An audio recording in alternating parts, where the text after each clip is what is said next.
President, in a few minutes, I'm going to start sprinting to the airport to get home to listen to Oregonians who have been clobbered by several mega fires, unlike anything we have seen in my home state of Oregon. And on top of that, in addition to the mega fires, there are numerous other fires. Just up the road from my hometown of Portland, the Eagle Creek fire has merged with the Indian Creek fire and spread over an area of more than 31,000 acres. And what we have seen, again, just staggering in its implications, the fire jumped the Columbia River into Washington state. It's ravaging our iconic Columbia River Gorge. This is a treasure beloved by the millions of people who visit it every year and the people of my home state. Next to me is a shot of the fire that's been burning in the Columbia River Gorge now for days. Although it appears the first sparks of the Eagle Creek fire were ignited by a young man, it is clear that the inferno was accelerated by the unusual heat in early September. Now the lives and the homes of Gorge residents are under threat, and a world-renowned treasure in my home state has been devastated. Sadly, this wildfire devastation this month has rippled across Oregon. The Chetco Bar Fire in southwestern Oregon has consumed more than 167,000 acres, an area bigger than all of Portland. The Umpqua North Fire east of Roseburg and the Mill Fire in central Oregon have torn through tens of thousands of acres each.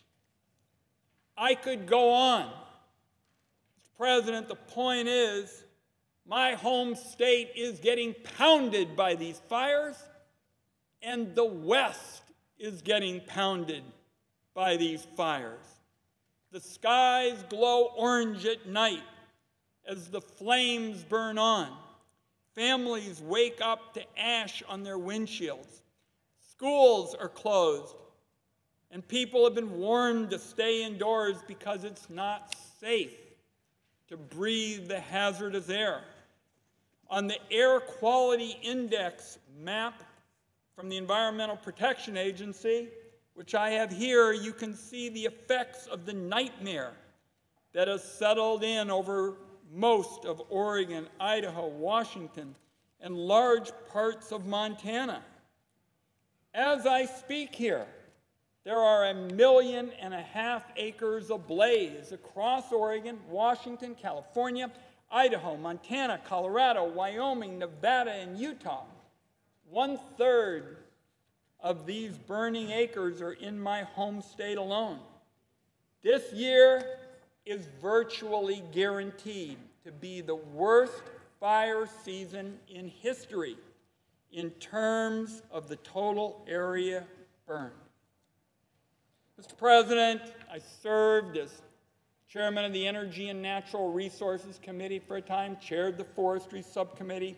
I've sat in so many committee hearings and heard again and again about the dangers these fires pose to our states.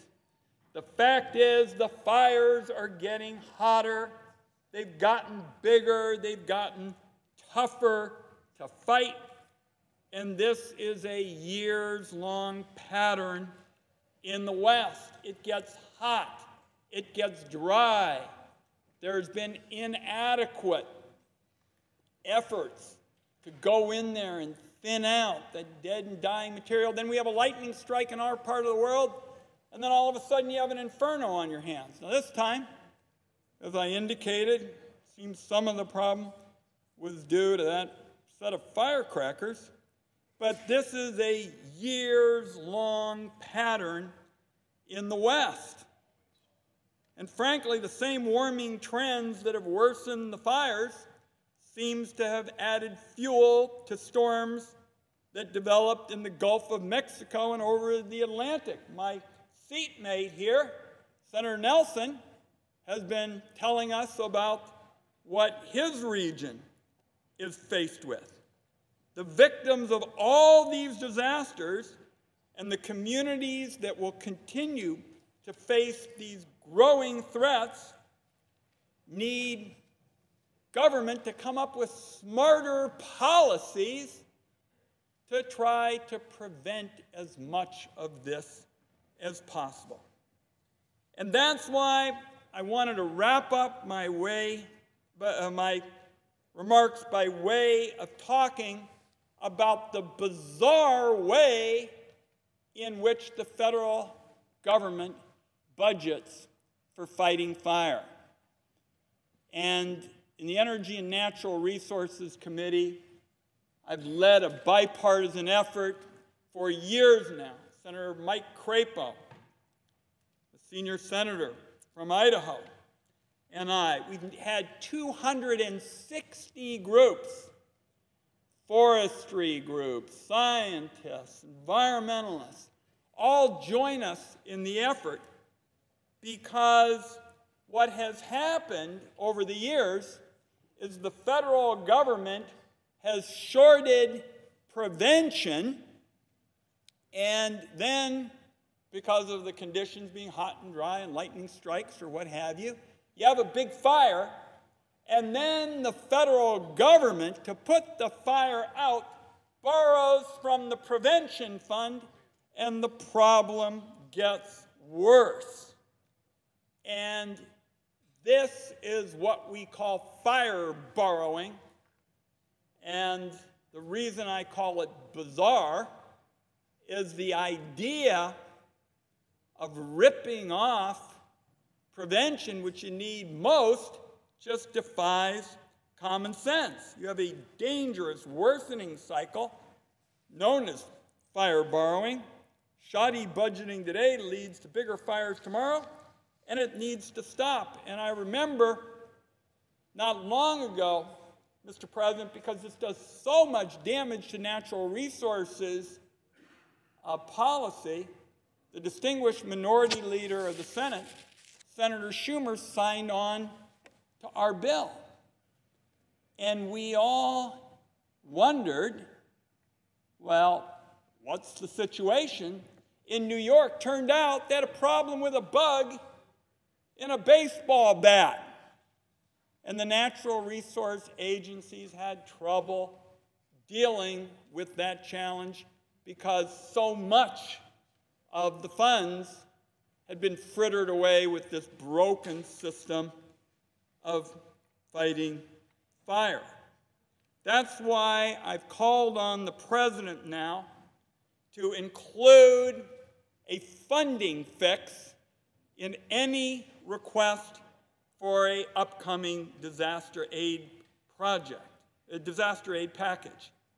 Several of my Western colleagues and I, senators from both sides of the aisle, are calling on leaders McConnell and Schumer today to include a fix in any disaster aid package that comes before this body. As I said, Mr. President, this battle has gone on for years. I think I mentioned to my friend from New Mexico that this issue, with respect to fire borrowing, this has been the longest running battle since the Trojan War. It has gone on, and each year wastes more and more money on a broken system of funding the fight against wildfires. Senator Crapo has been an instrumental partner in this effort. He also has a proposal that, in effect, builds on what we have been working on for years in the Banking Committee. I support that proposal as well. So I wanted, understood that there's a lot that has to be dealt with here in the Senate, and some horrible disasters. Houston, and now the South, what Senator Nelson is going to wrestle with this weekend.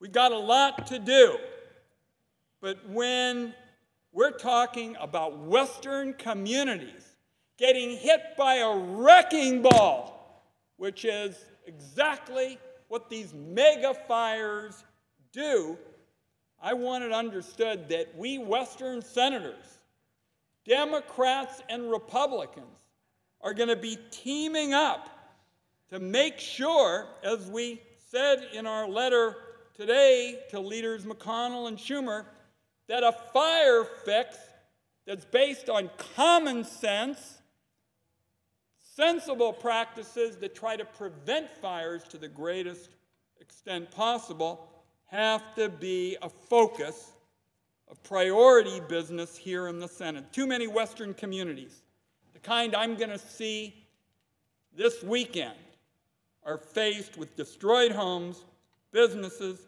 lost recreation dollars, lost timber revenue, cleanup costs, and forest and rangeland restoration efforts. And the West cannot wait any longer for Congress to break this dangerous cycle that defies common sense, shortchanges wildfire prevention, and does it year after year after year. What Western senators are going to do is work together in a bipartisan way, which is what you have to do when your constituents are faced with these kinds of problems. I can tell you in Oregon or Montana or Idaho, when you have one of these mega fires, nobody's sitting around waiting to hear about just the Democratic approach or the Republican approach. They want to have a response to what the federal government is going to do to help these hard-hit Western communities. It's absolutely essential that the Senate act soon. I've urged the President of the United States, who campaigned as a champion for these communities and the workers who live in them, I've said, Mr. President, do not ignore the West. And Democratic and Republican senators, given all the promises that have been made over the years, we are going to insist that with fires of this magnitude, we've seen plenty of fires in the past. We haven't seen the kind of thing I've just described that isn't very far from my hometown and across the state.